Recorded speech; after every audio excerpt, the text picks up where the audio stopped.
Hey, what's happening, everybody? I'm Larry Roberts, and this is another episode of the Readily Random Podcast. Hey, you could be larger than life, bigger than the world, living out the hopes and dreams of every boy and every girl. I tell you what, man, I love that song. You know, you can be larger than life. And, you know, even though, if you looked at me, you would see that I'm pretty freaking large. I'm a little larger than life just by myself. But that's not what the song is about. The song is about living life to its fullest. And as you well know, I do my best to live life to the fullest.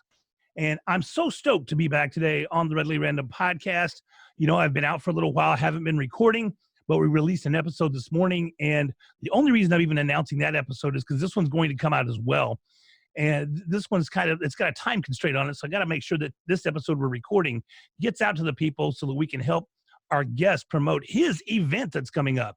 So, but today's episode features Adam Lewis Walker. He is of Podcast Magazine and also Awaken Your Alpha. Adam is just a phenomenal speaker. He's a great guy. He's a former athlete that he injured himself and he had to work his way back up, and he found himself giving speeches and motivational speeches and inspirational speeches, and it just blossomed into where he's at today. And he's going to tell you all about that, as well as, get this, his TEDx talk. Dude landed a TEDx talk. Would love to land a TEDx talk. I can barely do a regular talk, but a TEDx talk would be cool. So anyways, y'all check that out, man. It's great. Go ahead and give that one a listen, and let me know what you think about it. I'd like to get a little feedback on that one. So enough about that guy.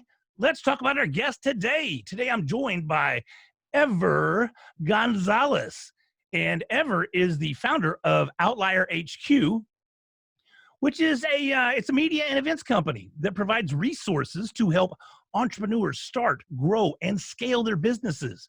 He's also the host of Outlier On Air, which is a weekly podcast that interviews founders, disruptors, and here's my favorite, Mavens. That sounds so cool, Mavens. What's up, Ever? Welcome to the show. Hey, man, I'm excited to be here. Thank you for having me. This is going to be a lot of fun. I hope so, man. I hope we have a great time. So, man, I got to ask you, tell me about Mavens. What the heck is a Maven? Yeah, in the way I understand it, right, those that are out and about and know a lot of things early on about a lot of different topics, and then are kind of the early adopters, right, whether it's tech or strategies or things like that. Those are the first people usually in a community, in a tribe that are adopting new ideas, and then, you know, the rest follow for the most part. I dig that. It sounds like a superhero or something, you know? That's and right. You can see behind me, I'm a superhero nerd. So it kind of fits into my persona there. But anyhow, so Ever, it's great to have you on the show. I really appreciate it. I happened to come across your event just a few days ago when you were on my buddy Scott Carson's podcast, and you guys had an excellent episode together. And Scott, you know, he dropped my name a little bit. So I thought, well, he's dropping my name, I'm going to reach out to Ever and see what's up. So Scott's a great guy. Scott is a great guy, you know, and it was just, I don't even know how we met, but it was just, actually he reached out to me, invited me to speak on one of his virtual conferences. And I did that, and a friendship blossomed, and we met each other at PodFest, and we ran around PodFest together and kind of hung out and had a good time there. But yeah, he's a great guy. So I noticed that, you know, I mentioned Adam Lewis Walker, and he's one of the speakers on your upcoming events as well.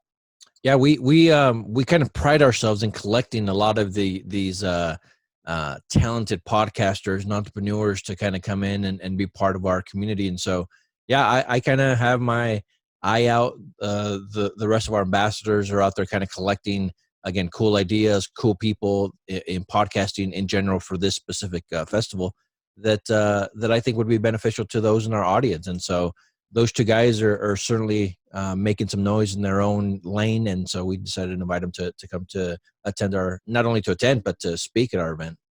That's awesome, man. I'll definitely be joining the event. If I don't have a conflicting appointment, I may be speaking that weekend at a different virtual conference. But if that doesn't come through, I'll definitely be participating in the Outlier Virtual Podcast Summit. So obviously you took it virtual, right, for this particular event, just because of the old Rona that's hanging around. Right. Do you normally have them virtual, or no? Yeah, this is it. Although it's not new to us, having it being a virtual event is a little bit different than what we normally do.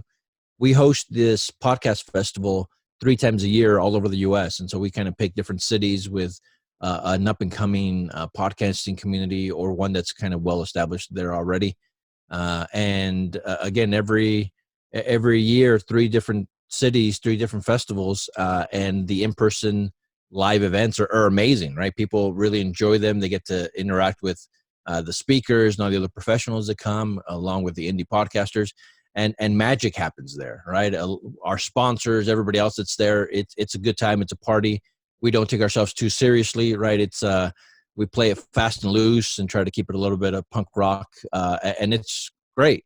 You know, we've all been to events, and I'm not knocking these events because they're great events, but with all the cool lights, the awesome backstage lighting, the big production, and some events need that stuff. For us, we need a cool space, usually an old theater, a co-working space, something that's a little bit different. Never a hotel, conference center, never the traditional type of setting. So a stage, room for about 200 people, and then my Outlier flag in the background, and that's it, right? We think that's enough of the amazing people that are there, and the content that's being shared from our stage is enough. And so that's what we've been doing. And like you mentioned, up until recently, we decided to take this virtually just because we don't want, obviously we want to keep our community safe. We want to be able to kind of comply with some of the things that are out there in these different states and different cities. And so because we do 3, we were able to get Salt Lake City off the ground in January before all this hit. Had an amazing show there. Our next event was going to be Columbus, Ohio in May. So this is coming up in a couple of weeks. That we decided to take virtual.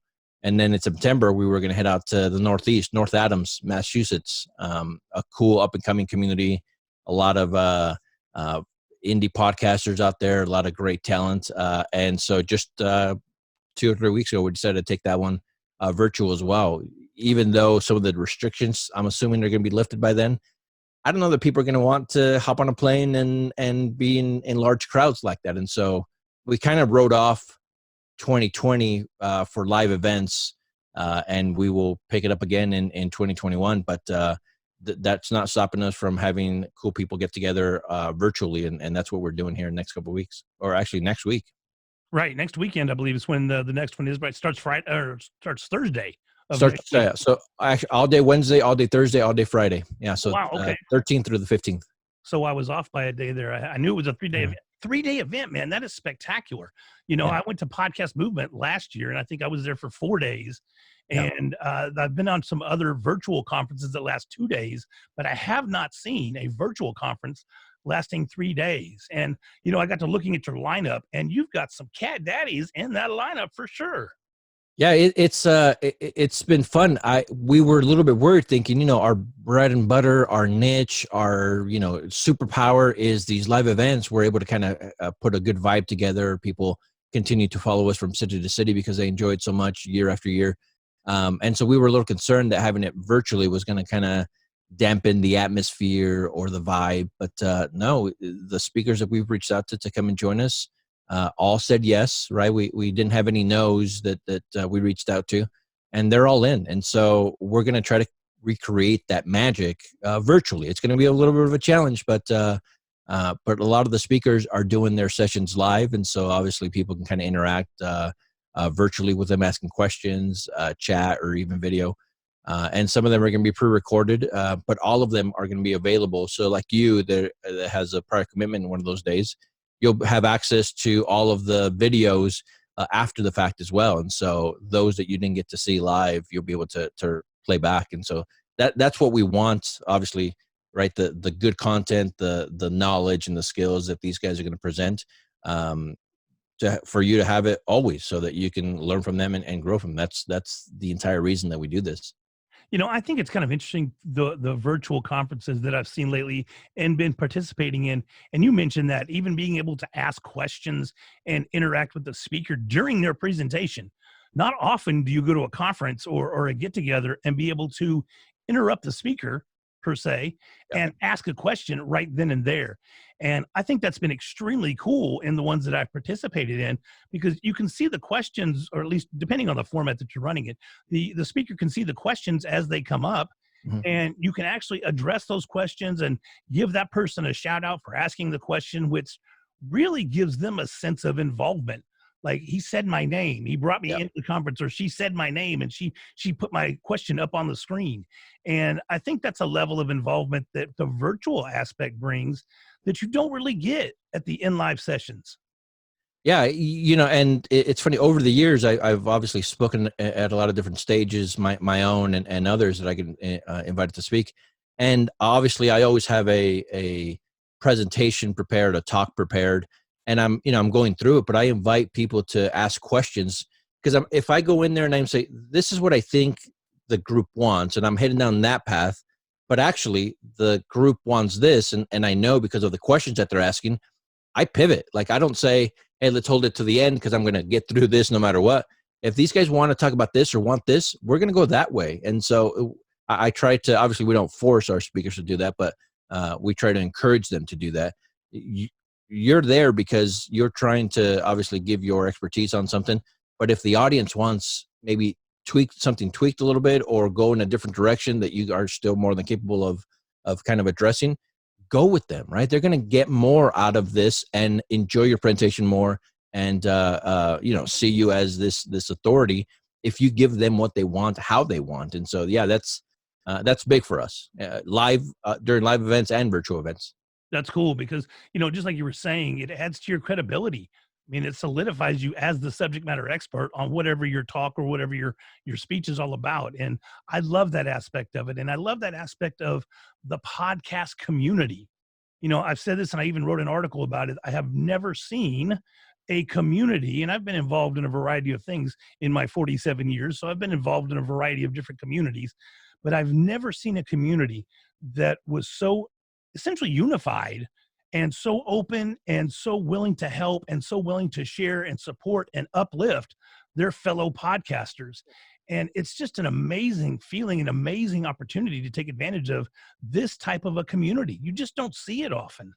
Yeah, and it's funny, right? Because of the position that we're in, we get to see that quite a bit. And you're right, there's something special about this community. And I don't know, it's because it's still somewhat new, right? I know people say, oh, Mailing podcast, it's still baby, right? I don't know if it's because it's new and we're all still trying to figure this whole thing out, or if there's just something different about this, right? We have 200 plus events under our belt, under the entrepreneurship type of events, right? Pitch competitions, just webinars, formats, all that stuff. And those events were awesome, and we had a great time, and a lot of people were very helpful, and they wanted to help one another. But this podcasting community kind of takes this to the next level. It doesn't feel like we're competing for downloads. We're not competing for sponsors. We're not competing for a lot of these different things.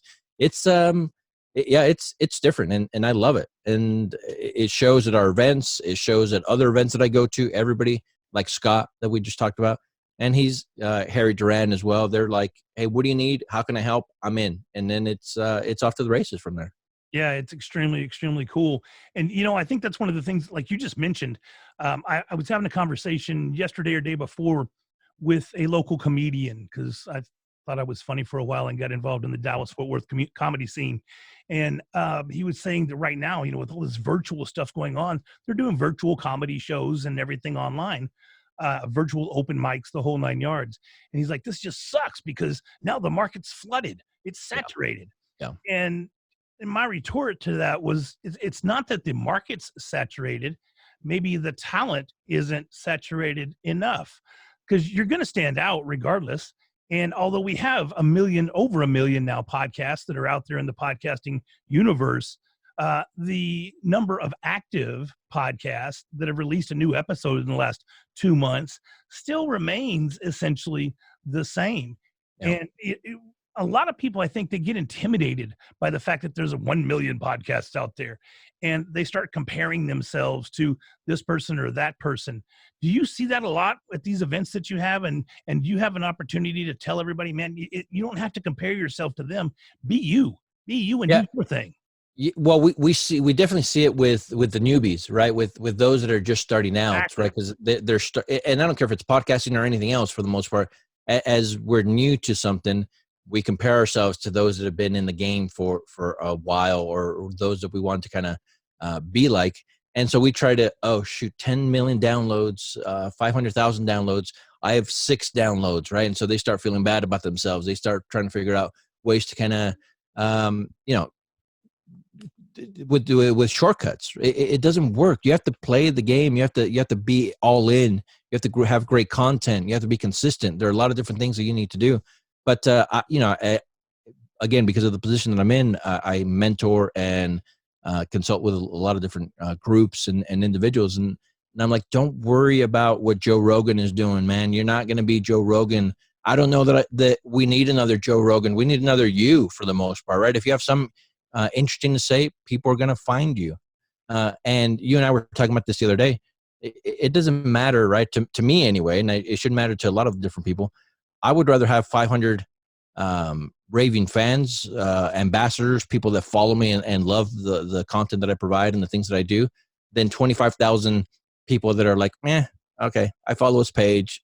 I kind of see him around, and it doesn't matter. I want people that are all in. And the only way that you're going to get people all in is if, and I've said this in another podcast, if you let your freak flag fly. And who are you, right? You, Larry, specifically, from what I know about you, business guy, comedian, right? Be that. Incorporate your nerdiness with your superhero stuff and everything. And you're going to find your tribe that way, right? You're going to find others that are into that stuff too, and see you as an authority figure because you're out there and you're pounding the pavement. And so that's what I kind of tell to the newbies. And we see it at every single conference because we get new people coming in with ideas of a new show. And I'm just like, be you, be consistent, do what you can, and don't worry about trying to be the next Joe Rogan or the next whoever is out there. People are going to find you if you are passionate and you are yourself. Well, and that was a lesson that took me a long time to learn.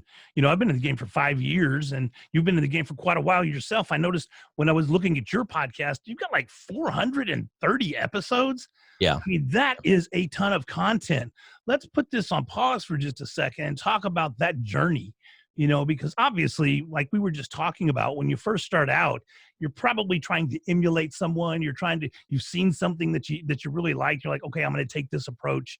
And sometimes that leads to, not sometimes, I'm just going to back that up and say all the time, that will lead you to some problems. So was it a little rough going at first? And, obviously now over 430 episodes, you've moved yourself into a position of you're really a leader, a thought leader in the podcasting space. So tell us a little bit about that. Yeah, it's funny looking back, right? It feels like everything was planned. We had an awesome strategy from the very beginning, and we are where we are now because we figured it out from the very beginning. But that's not the case, right? It took us 100 episodes to really figure out who we were, what we wanted to do. Excuse me. I sold my company. My background's in logistics. I sold the company in 2013. Had a little bit of time on my hands trying to figure out what I wanted to do with my life, and so I knew a couple things about myself. I knew that I loved business and that I liked talking to people. And so we started this podcast. In the beginning, it was not even, what I would consider a side hustle. It was just a project, a fun thing that kind of kept me entertained. And after a little while, it got some traction and some speed, and we had bigger guests and more downloads and things like that. So from there, again, it took us a year and a half, maybe. We realized that we had something a little bit special. And so from there, we started a co-working space. We started hosting events. And then what Outlier is today is because of the things that we did back then. We wasted some time, definitely wasted some money, trying to kind of go in a lot of different directions. But once we realized that we were a media and events company, that's all we have focused on. And it's been entrepreneurship / podcasting.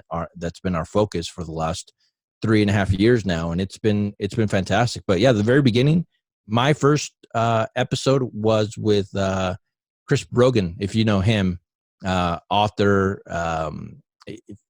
big guest. And I screwed up his name, right? I was nervous throughout the whole thing. I don't do this during my episodes because that's not the kind of show that I had.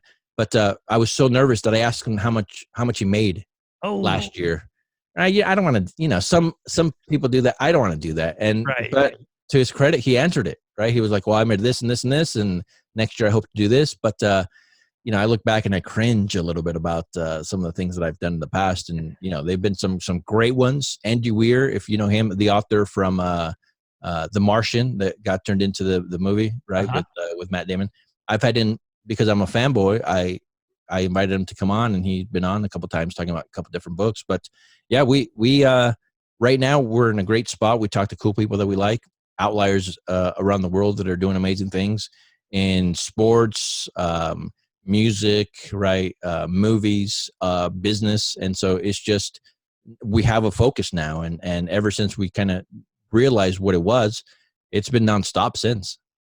See, and that's kind of where I made the mistake too. And, I know we're mixing this conversation a little bit with starting a podcast and No, having Outlier HQ. We're kind of combining the two in the conversation here. But, when I first started out, I had a comedy podcast that was a little blue. It was not Adam. It was Andrew Dice Clay and Sam Kinison-esque type stuff. Actually, if you really want to know who it is, the comedian today is Joey Diaz. I don't know if you know who Joey Diaz is. Know him. Yeah. But when I heard Uncle Joey, I was like, oh my God, I am sold. I am in on this, man, 100%. So I jumped in, and actually I've even worked with Lee Syatt, his producer, to try to get my podcast focused. Now, Lee Syatt, we won't talk too much about that, but he might have been hitting the blunt a little bit today. He talked to me, and the advice wasn't really all that focused. But anyways, that's another story. But my whole point is that, I wanted to go and be readily random after the comedy scene, because the comedy scene really wasn't going to take me anywhere with that particular show, because it was just a little too hard to market, too hard to turn into a side hustle.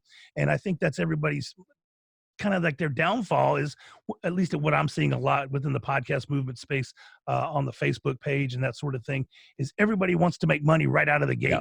How do I make money? How do I get sponsors? How do I get this? Rarely does it happen unless you have marketing dollars already behind your show. See, and that's so key right there, man. And people don't understand that. And I didn't understand it at first either. I wanted to make the money. I wanted to quit my job and be a podcaster full time and do this and that. And, when the downloads were just trickling in and the sponsors weren't knocking down my door for me to sell Sattva mattresses or whatever the little portable bidets are, none of that was happening for me. And I was getting frustrated. And that, I think, it leads to a lot of opportunities for people to experience what they call pod fade. Yeah. And they do say that, 7 episodes? Most podcasts don't even make it past 7 or 8 episodes.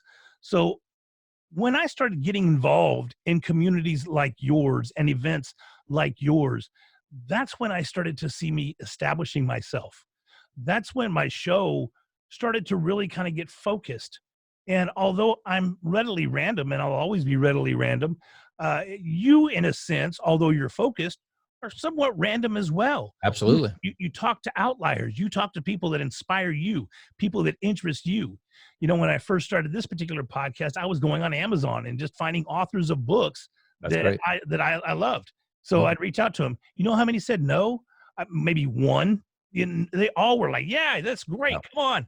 And I made some great connections, some great friends and relationships just from doing that.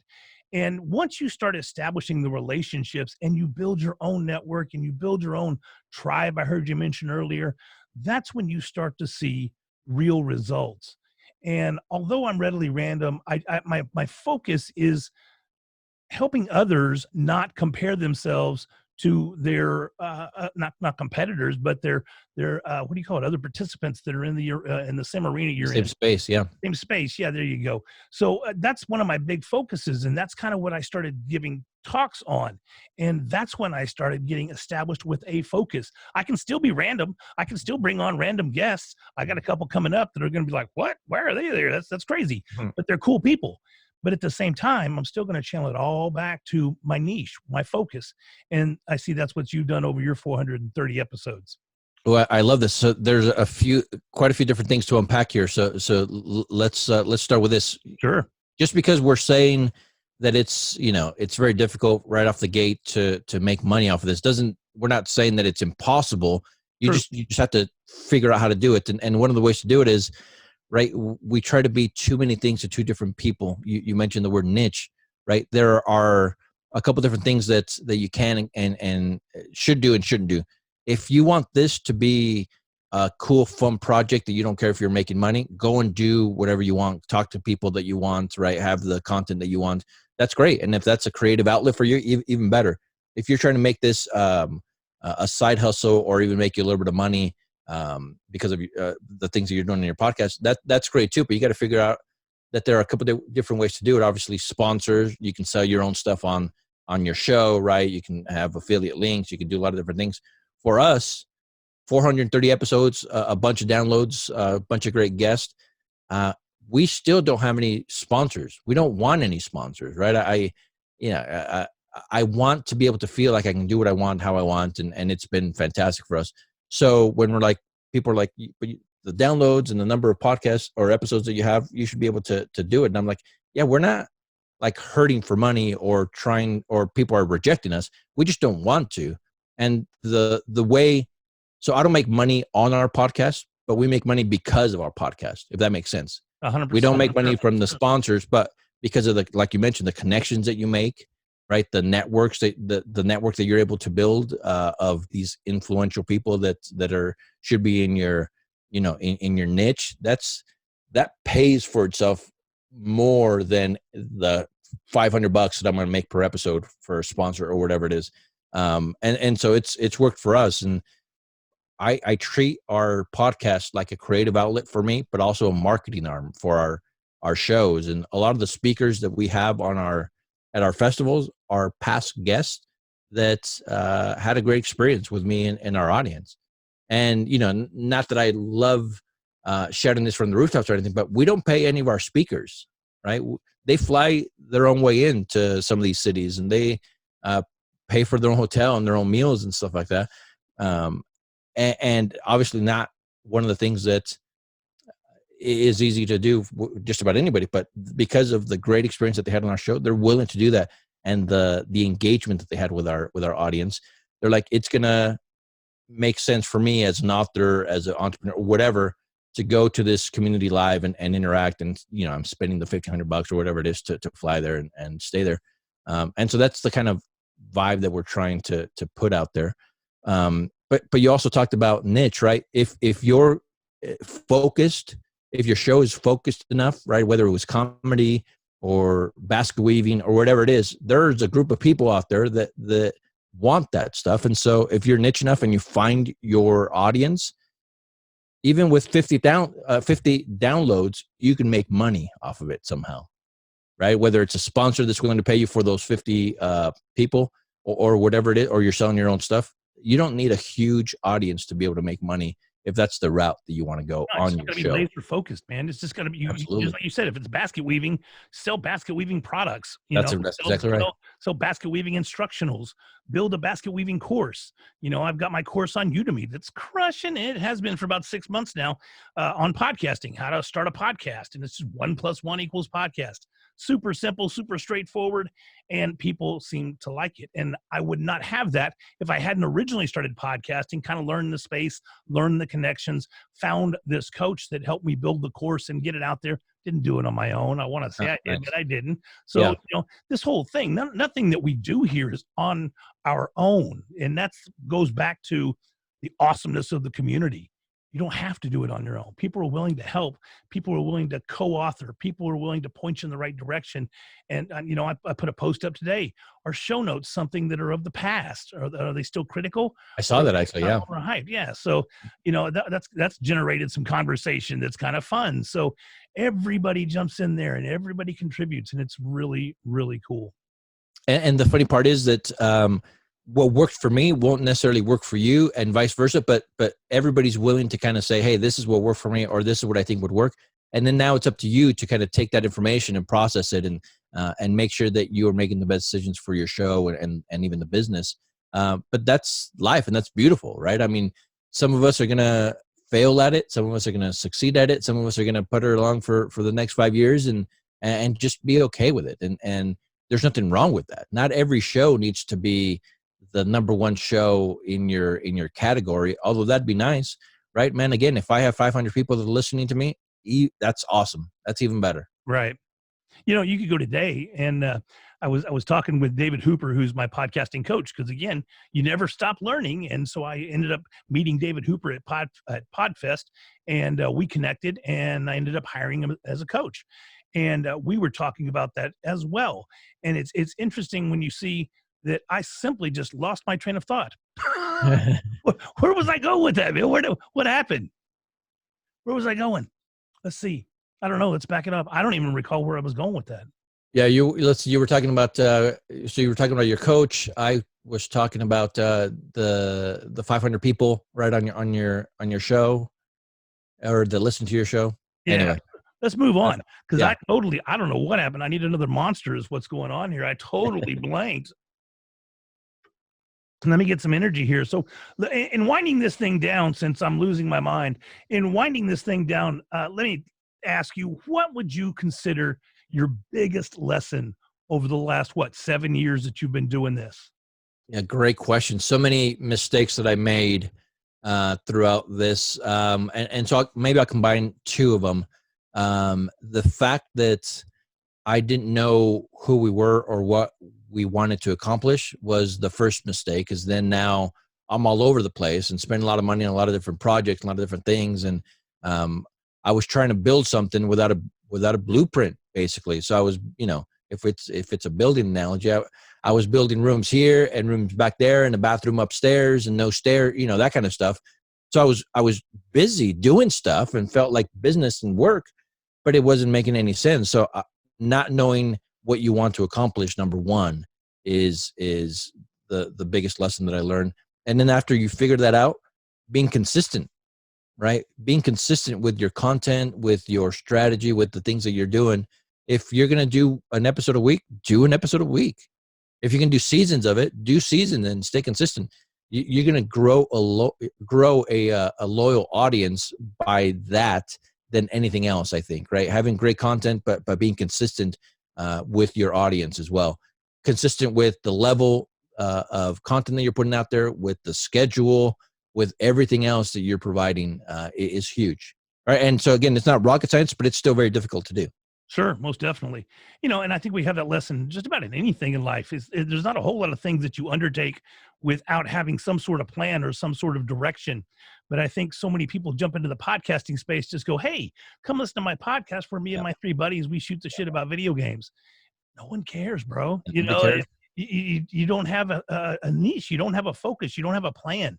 So you got to lay all that out to have a little bit of success regardless of where you're at. So Ever, I got to say thanks, man, for joining me today. Before I let you go, tell me anything and everything you want us to know about Outlier HQ and the upcoming virtual podcast festival next week. Yeah, Outlier Podfest, outlierpodfest.com. You can go there. You're going to see all the speakers that we have there, our schedule. Because of the pandemic and the things that are going on with, economically, with people losing jobs or being reduced in pay, all that good stuff, we decided to go pay as you want. Right. So you can pay as little as $5. I think the general admission tickets, we brought it down to $50, but you can pay anything from $5 to $50. And you have access to all the videos, all of the speakers.